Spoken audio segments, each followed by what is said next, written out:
नमस्कार, आप देख रहे हैं सुजस राजस्थान और मैं हूं आपके साथ निशा शर्मा। 41 जिले 41 खबरों में मैं आप सभी का स्वागत करती हूं। इस खास पेशकश में हम आपके लिए लेकर आते हैं प्रदेश के सभी जिलों की खबरें जो सीधा रखती हैं आप सभी से सरोकार। तो चलिए शुरू करते हैं खबरों का सिलसिला, लेकिन उससे पहले एक नजर इस वक्त की हेडलाइंस पर। जल संरक्षण और जल प्रबंधन के लिए प्रतिबद्ध है भजनलाल सरकार। सीएम श्री भजनलाल शर्मा के नेतृत्व में प्रदेश में सुदृढ़ हो रही है पेयजल व्यवस्था। मुख्यमंत्री श्री भजनलाल शर्मा की सौगात, हर विधानसभा में नॉन पेचेबल और मिसिंग लिंक सड़कों के लिए दी गई 10-10 करोड़ रुपए की राशि। सीएम श्री भजनलाल शर्मा के नेतृत्व में प्रदेश में यातायात व्यवस्था होगी और भी सुगम। राजस्थान रोडवेज के बेड़े में पहली बार शामिल होंगी इलेक्ट्रिक बसें। डूंगरपुर जिले में पेयजल सुविधा होगी आसान। जलदाय विभाग करेगा 1 करोड़ रुपए से ज्यादा का बजट खर्च। चलिए अब खबरों पर विस्तार से चर्चा करते हैं। बुलेटिन की शुरुआत करते हैं विश्व जल दिवस से, जहां मुख्यमंत्री श्री भजनलाल शर्मा के नेतृत्व में राज्य की भजनलाल सरकार प्रदेश में जल संरक्षण और पेयजल व्यवस्था को सुचारू रूप से जारी रखने के लिए प्रतिबद्ध है। प्रदेश की भजनलाल सरकार गर्मियों में पानी की समस्या को लेकर काफी सजग है और इसी के तहत डूंगरपुर जिले में पेयजल के लिए जलदाय विभाग द्वारा 1 करोड़ 27 लाख से ज्यादा का बजट भी खर्च किया जाएगा। जलदाय विभाग के एक्सीएन श्री मूलचंद रोत ने बताया है कि पानी के लिए विभाग की ओर से पूरी योजना भी तैयार की गई है। अपने समर कंटीजेंसी के टैंकरों के प्रस्ताव 127 लाख के भिजवा रखे हैं। वो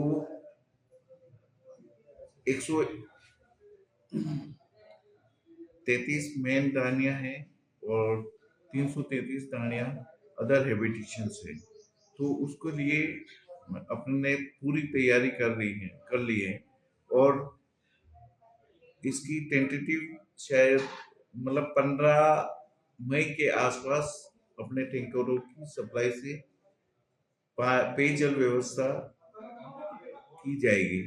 अभी अपने गए साल इस साल की बारिश को देखते हुए दोनों डैमों में अच्छी आवक हुई थी। यहाँ की सिटी में भीमिया में करीब आधे से ऊपर कैपेसिटी बची हुई है अभी, और इतनी एडवर्स संबंध में भी आधी कैपेसिटी के करीब बचा हुआ है, क्योंकि इस साल बरसात की आवक अच्छी हुई, इस वजह से हमारे डैम पूरे भरे हुए थे। चलिए बात कर लेते हैं पाली जिले की, जहां कैबिनेट मंत्री श्री जोराराम कमावत ने प्रदेश की भजनलाल सरकार की तरफ से सुमेरपुर में हुए विकास कार्यों का विवरण प्रस्तुत किया है और इसी के साथ ही उन्होंने बजट घोषणाओं के क्रियान्वयन से जुड़ी एक समर्पित पुस्तक का भी विमोचन किया, जिसमें सरकार की उपलब्धियों का विस्तृत विवरण दिया गया है। मुख्यमंत्री श्री भजनलाल शर्मा के नेतृत्व में सड़क निर्माण का कार्य प्रगति पर है। स्वायत्त शासन राज्य मंत्री श्री झाबर सिंह खर्रा ने विधानसभा में कहा कि राज्य सरकार द्वारा इस वर्ष के बजट में प्रत्येक विधानसभा क्षेत्र को नॉन पेचेबल और मिसिंग लिंक सड़कों के लिए 10-10 करोड़ रुपए की राशि देने की भी घोषणा की गई है। मुख्यमंत्री श्री भजनलाल शर्मा के नेतृत्व में यातायात सुविधा सुगम हो रही है और इसी को चलते परिवहन मंत्री डॉक्टर श्री प्रेमचंद वैरवा ने विधानसभा में कहा कि आमजन को सस्ती, सुरक्षित और आधुनिकतम यातायात सुविधा उपलब्ध कराने के लिए 800 बसें सर्विस मॉडल पर लेने की कार्रवाई प्रक्रियाधीन और इसी के अंतर्गत 300 इलेक्ट्रिक बसें भी निगम बेड़े में शामिल की जाएंगी। उन्होंने कहा है कि राज्य सरकार द्वारा शीघ्र ही निविदा प्रक्रिया भी पूर्ण कर बसों का स्वयं संचालन भी प्रारंभ कर दिया जाएगा। प्रदेश की भजनलाल सरकार राजस्थानी भाषा के प्रचार प्रसार को लेकर काम कर रही है और इसी के चलते जवाहर कला केंद्र की ओर से आयोजित 3 दिवसीय विजयदान देथा साहित्य उत्सव का भी शुक्रवार को शुभारंभ हुआ। कार्यक्रम का उद्घाटन पर्यटन और पुरातत्व विभाग के शासन सचिव श्री रवि जैन द्वारा किया गया। इस दौरान श्री रवि जैन ने राजस्थानी भाषा को बढ़ावा देने के लिए साहित्य उत्सव के आयोजन के लिए भजनलाल सरकार का आभार भी व्यक्त किया। मुख्यमंत्री श्री भजनलाल शर्मा के नेतृत्व में प्रदेश की भजनलाल सरकार में बजट घोषणाएं धरातल पर उतरने लगी है और विकास कार्यों में भी लगातार तेजी आ रही है। इसी क्रम में बूंदी जिले के बरूधन कस्बे में गुजर रही घोड़ा पछाड़ नदी पर बने झूला पुल का निर्माण होने से ग्रामीणों ने मुख्यमंत्री श्री भजनलाल शर्मा का आभार व्यक्त किया है। बरूधन जो झूला पुल बना है, ये बहुत ही लंबे समय पुराना संघर्ष चल रहा है यहाँ नदी पार निवासियों का, बरूधन वासियों का। इस झूला पुल के बन जाने पर अब यहाँ से सभी का आवागमन जारी है और यहाँ पर ये झूला पुल बनने के बाद में बच्चे और यहाँ के जो ग्रामीण हैं अब उनको जान जोखिम में डाल करके और इस नदी को पार करना नहीं पड़ेगा। अब तक यहाँ के लोग नाव से नदी पार करके और जान जोखिम में डाल करके अपने कार्य के लिए बरुंदन कस्बे ग्राम पंचायत में स्कूल में यहाँ पर अनेक कार्यों के लिए आया करते थे। लेकिन यह जुला पुल बन जाने के बाद में अब लोगों को किसी प्रकार की समस्या नहीं होगी। 24 घंटे इस जुला पुल से आवागमन रहेगा और न किसी प्रकार की सुविधा सामना करना पड़ेगा। वहीं बूंदी जिले में सौंदर्यीकरण के लिए विकास के लिए बजट में 33 करोड़ रुपए घोषणा से क्षेत्र के लोगों में खुशी का माहौल है। ऐसे में क्षेत्र के लोगों ने मुख्यमंत्री श्री भजनलाल शर्मा का दिल से आभार व्यक्त कर उन्हें शुभकामनाएं दी है। बात अब अलवर जिले की, जहां रामगढ़ सीएचसी को उप जिला अस्पताल में क्रमोन्नत किए जाने से ग्रामीणों में खुशी का माहौल है। राजस्थान की बजट घोषणाओं में मुख्यमंत्री भजनलाल शर्मा के द्वारा रामगढ़ राजकीय सामुदायिक स्वास्थ्य केंद्र को उप जिला अस्पताल में क्रमोन्नत करने की घोषणा की गई है और इसी के लिए रामगढ़ की जनता ने मुख्यमंत्री श्री भजनलाल शर्मा का तहे दिल से धन्यवाद किया है। बजट घोषणा हुई है उसमें सीएचसी रामगढ़ को उप जिला चिकित्सालय में माननीय मुख्यमंत्री महोदय द्वारा उप जिला चिकित्सालय में क्रमोन्नत किया गया है। तो इससे आम जनता को काफ़ी लाभ मिलने वाला है। इसमें विशेषज्ञ चिकित्सकों के पदों में वृद्धि होगी। अन्य चिकित्सक भी एवं अन्य स्टाफ है, नर्सिंग ऑफिसर है, इसमें पदों में वृद्धि होगी तो जनता को सीधा सीधा लाभ मिलने वाला है। और जो रेफरल जो होते हैं, विशेषज्ञ चिकित्सक के अभाव में कुछ रेफरल होते हैं, कुछ अन्य स्पेशलिटी के हैं डॉक्टर हैं, वो हमारे पास उपलब्ध नहीं है। तो इसमें अगर उप जिला चिकित्सालय में क्रमोन्नत किया गया है तो इसमें निश्चित रूप से ही विशेषज्ञ चिकित्सक हमें मिल पाएंगे, तो रेफरल काफ़ी कम हो सकते हैं इससे। और जो माननीय मुख्यमंत्री महोदय द्वारा जो हमें क्रमोन्नत किया गया है हॉस्पिटल को, सीएचसी रामगढ़ को उप जिला चिकित्सालय में क्रमोन्नत किया गया, इसका सीधा सीधा लाभ जनता को निश्चित रूप से ही मिलेगा, जो कि एक सराहनीय काम है। जो भी बजट आया है इस बार, जो रामगढ़ के लिए काफ़ी उसमें विकास के कार्य किए गए हैं। माननीय मुख्यमंत्री जी के द्वारा जो रामगढ़ में सीएचसी है, इसको जिला अस्पताल बना दिया गया है। यह यहाँ के लोगों के लिए काफ़ी बड़ी बात है, जो कि इसमें कि रामगढ़ अस्पताल में जो भी सुविधाएं नहीं थी वो मिल पाएंगी मरीजों को।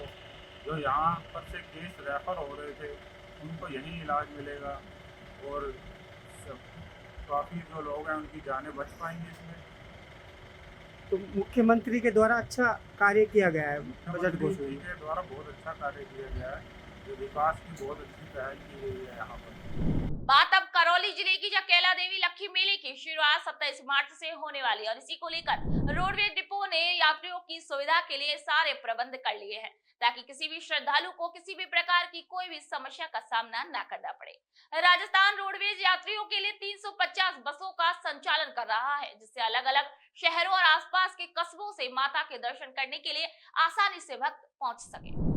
कैला देवी लक्की मेले का संचालन 27 मार्च से शुरू होगा।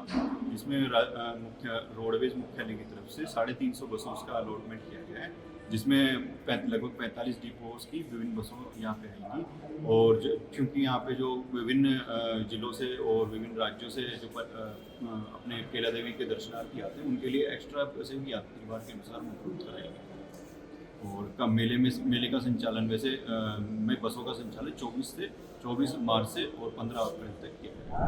मुख्यमंत्री श्री भजनलाल शर्मा के नेतृत्व में टीबी को लेकर कई अभियान चलाए जा रहे हैं। इसी के चलते मंत्री श्री कन्हैयालाल चौधरी ने आज जिला मुख्यालय पर चिकित्सा और स्वास्थ्य विभाग द्वारा आयोजित कार्यक्रम में मुख्य अतिथि के तौर पर शामिल हुए, जहां उन्होंने कहा कि टीबी हारेगा और देश जीतेगा। बात अब टीबी उन्मूलन अभियान की, जहां मुख्यमंत्री श्री भजनलाल शर्मा के नेतृत्व में भजनलाल सरकार प्रदेश को टीबी मुक्त बनाने के लिए प्रतिबद्ध है और इसी कड़ी में चित्तौड़गढ़ जिले के निम्बाहेड़ा उपखंड अधिकारी श्री विकास पंचोली ने अधिकारियों को टीबी मुक्त भारत की शपथ दिलाई। उदयपुर जिले में प्रधानमंत्री टीबी मुक्त भारत अभियान के तहत मुख्यमंत्री श्री भजनलाल शर्मा के निर्देशन में क्षय रोग उन्मूलन की दिशा में बड़े कदम उठाए जा रहे हैं। जी हाँ, इस पहल में प्रशासन, स्वास्थ्य विभाग और आम जनता की भागीदारी से कई उपलब्धियां हासिल हुई हैं और इसी के चलते सीएमएचओ श्री अशोक आदित्य ने बताया है कि उदयपुर जिले की 137 ग्राम पंचायतों ने टीबी मुक्त बनने का लक्ष्य भी प्राप्त किया है। प्रधानमंत्री टीबी मुक्त भारत अभियान के तहत आज हम यहाँ एकत्रित हुए हैं। माननीय प्रधानमंत्री, माननीय मुख्यमंत्री एवं राजस्थान सरकार चाहती है कि टीबी का बीमारी का प्रदेश से उन्मूलन हो। इस जागरूकता को और जन सहभागिता को बढ़ाने के लिए आज हमने फतेह सागर पर एक रैली की, जिसपे 500-600 मेडिकल स्टूडेंट और नर्सिंग स्टूडेंट ने भाग लिया और वर्तमान में हम 137 ग्राम पंचायतों को टीबी मुक्त कर चुके हैं और हमारा उद्देश्य रहेगा कि आने वाले वर्ष के अंदर शेष बची ग्राम पंचायतों को भी हम टीबी मुक्त कर दें और 1363 निक्षय मित्र वर्तमान में हम अभी बना चुके हैं और हमारा लक्ष्य रहेगा कि हम और निक्षय मित्र बनाएं ताकि शेष मरीजों को भी हम पोषण सामग्री प्रदान कर सकें। धन्यवाद। प्रदेश की बजल्लाल सरकार के आदेश पर अलवर जिले में क्षय रोग के प्रति आमजन में जागरूकता फैलाने के लिए राजकीय मेडिकल कॉलेज और जिला टीबी केंद्र ने मेडिकल कॉलेज परिसर से अंबेडकर सर्कल तक रैली आयोजन कर आमजन को इस बीमारी के प्रति जागरूक किया। प्रदेश की बजल्लाल सरकार में राज्य चिकित्सा व्यवस्था को दुरुस्त बनाए रखने के लिए प्रतिबद्ध है और इसी के तहत करौली के मेडिकल कॉलेज में मानसिक स्वास्थ्य प्रशिक्षण का भी आयोजन किया जा रहा है। लोगों को टोल फ्री हेल्पलाइन नंबर के माध्यम से घर बैठे निःशुल्क मानसिक स्वास्थ्य परामर्श लेने के लिए भी जागरूक किया गया। भजनलाल सरकार किसानों के हित के लिए प्रतिबद्ध है और इसी क्रम में प्रदेश भर में एग्रीस्टेक योजना के तहत फार्मर रजिस्ट्री शिविर का भी आयोजन किया जा रहा है। इसी क्रम में 12 जिले में भी शिविर लगाकर किसानों का पंजीकरण किया गया। उधर अलवर के रामगढ़ में भी फार्मर रजिस्ट्री शिविर लगाकर किसानों का पंजीकरण किया गया है। वहीं प्रदेश सरकार की पर्यावरण, जल और ऊर्जा संरक्षण के उद्देश्य से जिले में लगातार जन जागरूकता कार्यक्रम आयोजित किए जा रहे हैं। इसी क्रम में राजस्थान राज्य भारत स्काउट गाइड की तरफ से स्वामी विवेकानंद राजकीय मॉडल स्कूल टोडा भीम में वेस्ट टू बेस्ट कार्यशाला का भी आयोजन किया गया। प्रदेश की बजल्लाल सरकार राज्य भर में रोजगार सहायता शिविरों का आयोजन कर रही है और इसी के तहत चूरू में बेरोजगार युवाओं के लिए भी 1 दिवसीय रोजगार सहायता शिविर भी आयोजित किया गया, जिसमें युवाओं को लाभ मिला। उधर खैरतल तिजारा में युवाओं को शैक्षणिक और कौशल योग्यता के आधार पर निजी क्षेत्र में रोजगार दिलाने हेतु 1 दिवसीय रोजगार मेले का आयोजन किया गया। इस दौरान 450 से अधिक युवाओं का प्राथमिक चयन भी किया गया। प्रदेश की बजल्लाल सरकार में शिक्षा के साथ साथ पोषण शिक्षा विषय पर भी बैठक का आयोजन किया जा रहा है। जी हाँ, इसी के तहत झुंझुनू के खेतड़ी राजकीय महाविद्यालय में किशोरी बालिकाओं में शिक्षा के साथ साथ पोषण शिक्षा के आवश्यक विषय पर बैठक का आयोजन किया गया। महाविद्यालय खेतड़ी में महिला बाल विकास तथा महिला प्रकोष्ठ के दोनों के संयुक्त तत्वाधान में जो है वो किशोरियों के लिए पोषण संबंधी जो है वो एक सेमिनार आयोजित किया गया, जिसमें विभिन्न विद्वान विदुषी महिलाओं के द्वारा किशोरियों के लिए कुपोषण से बचने के लिए तथा अच्छे सुपोषण तथा भविष्य के लिए उनके अच्छी जो है वो पीढ़ी अपना काम कर सके, उसके लिए उनको जो है वो जानकारी प्रदान की। मुख्यमंत्री श्री भजनलाल शर्मा के नेतृत्व में प्रदेश की भजनलाल सरकार बेहतर पोषण और स्वास्थ्य देखभाल को बढ़ावा देने के लिए कई अभियान चला रही है और इसी के चलते उदयपुर में राष्ट्रीय पोषण अभियान के तहत जिला स्तरीय कार्यशाला का भी आयोजन किया गया। राष्ट्रीय पोषण मिशन के तहत प्रतिवर्ष निदेशालय से आदेश थे कि आंगनवाड़ी वर्कर, महिला पर्यवेक्षक और सीडीपीओ को जो राष्ट्रीय पोषण मिशन जो अभियान चल रहा है उसके तहत इनको अवेयर करने के लिए इस तरह की एक कार्यशाला का आयोजन हमने जिला स्तर पर करवाया था, जिसमें ये है मेन चीजें कि महिलाओं में और बच्चों में जो एनीमिया पाया जाता है और जो कुपोषण है उनको किस तरह से दूर करें और किस तरह का खाद्य पदार्थ वगैरह और जो सामग्री दी जाती है उनको लेकर जागरूक करना है। इस संबंध में कार्यशाला का आयोजन किया गया था।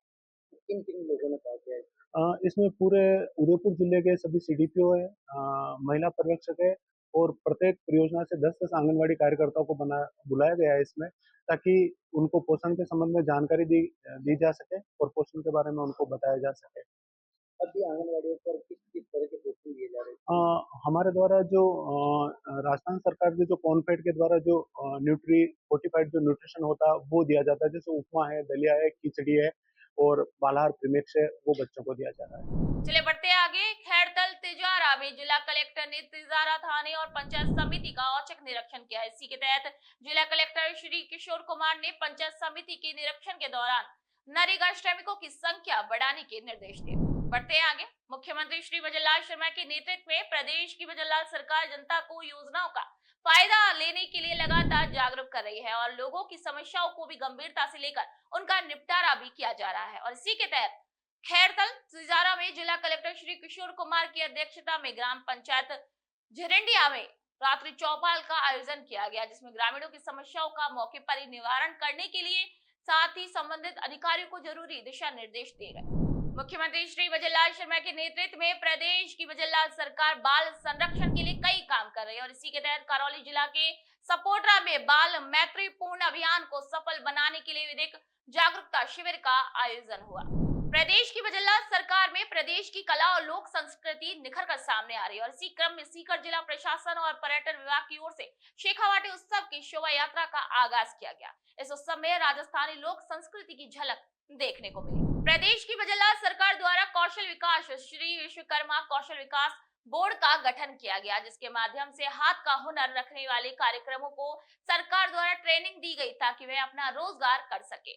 बीकानेर जिले में कुछ लाभार्थियों से जब इस योजना के बारे में जानकारी ली गई तो उनका कहना था कि सरकार की इस योजना का लाभ उन तक पहुंच रहा है।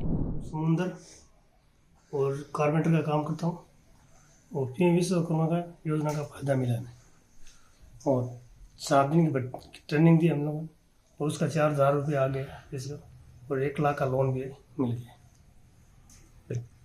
हमें फ़ायदा हुआ इसलिए कि हमें इसमें 5% ब्याज की दर से मिलता है। वैसे लें तो लोन आगे लेना चाहिए, साहूकारी से भरेंगे तो और मिल जाएंगे। मुख्यमंत्री श्री वजनलाल शर्मा की संवेदनशील सोच और मंशा से दिव्यांगों को काफी फायदा मिल रहा है। इसी क्रम में जिला कलेक्टर टीना डाबी के निर्देशन में 22 से 24 मार्च तक बाड़मेर में विशेष दिव्यांग सहायता शिविर भी आयोजित किया जा रहा है। श्री भगवान महावीर विकलांग सेवा समिति के तत्वाधान में और भारत विकास परिषद के और जिला प्रशासन का भी इसमें सहयोग है। तो यहाँ जितने भी हमारे दिव्यांग जन हैं भाई बहन पूरे जिले में, उन सभी के ट्राई साइकिल से लेकर के व्हील चेयर, हियरिंग एड से लेकर के कैलीपर से लेकर के और जयपुर फुट वाला जो काम है यहीं पर किया जाएगा। और ये 3 दिन का जो आयोजित शिविर है इसमें खाने पीने की भी हमारे इस सेवा समिति के द्वारा व्यवस्था की गई है। तो ये निश्चित तौर पे मैं समझ रहा हूँ कि बाड़मेर जिले के जो दूर दराज इलाके के जो लोग हैं जो जयपुर तक नहीं पहुँच पाते हैं उनके लिए बड़ा महत्वपूर्ण कैंप रहेगा। और हमारी पूरी टीम जिला प्रशासन की भी है और सबसे महत्वपूर्ण कार्य जो है सेवा सदन और इनके जितने भी कार्यकारिणी के जो मेंबर साहिबान हैं वो बहुत अच्छा काम करके और इनका अच्छी सेवा कर रहे हैं। जिला प्रशासन की ओर से जो दिव्यांग यहाँ नहीं पहुँच पा रहे उन तक कैसे मैसेज पहुँचाया जाएगा उनको यहाँ तक? मैं आपको बेतौर जानकारी बता दूं, हमारे जो जिला कलेक्टर महोदय टीना डाबी मैम ने सबसे पहले पूरे राज्य में जितने भी दिव्यांगजन जो भाई बहन हैं हमारे पूरे जिले में सभी सब डिवीजन और पंचायत समिति लेवल पर इनके सर्टिफिकेट्स बनाने के लिए कैंप आयोजित किए गए थे। पूरे जिले में सभी के सर्टिफिकेट्स लगभग बन चुके हैं और उनके लिए जो इक्विपमेंट्स हैं ट्राई साइकिल से लेकर के व्हील चेयर से लेकर के सभी इक्विपमेंट्स जिला स्तर पर एक बड़ा कैंप आयोजित करके जिसमें हमारे यहाँ के जो प्रभारी मंत्री महोदय हैं के बिश्नोई साहब वो भी उसमें पधारे थे। तो एक बड़ा कैंप रखा था और उसका हमने आयोजन किया था। वर्तमान समय में हमने जितने भी हमारे जो उपखंड अधिकारी, जो विकास अधिकारी साहिबान, तहसीलदार साहिबान, हमारे सोशल जस्टिस डिपार्टमेंट के जो डीडी हैं उनके माध्यम से सभी लोगों को और मीडिया के माध्यम से हमने ये मैसेज करवाया, हम प्रेस विज्ञप्ति भी जारी करवाई कि इस प्रकार से ये 3, 22, 23, 24 3 दिन का एक आयोजित शिविर किया जा रहा है। तो निश्चित तौर पे सभी लोगों को मैसेज करने की हम सफल कोशिश कर रहे हैं। तो 41 जिले 41 खबरों में फिलहाल के लिए इतना ही, फिर आपसे मुलाकात होगी, तब तक के लिए नमस्कार।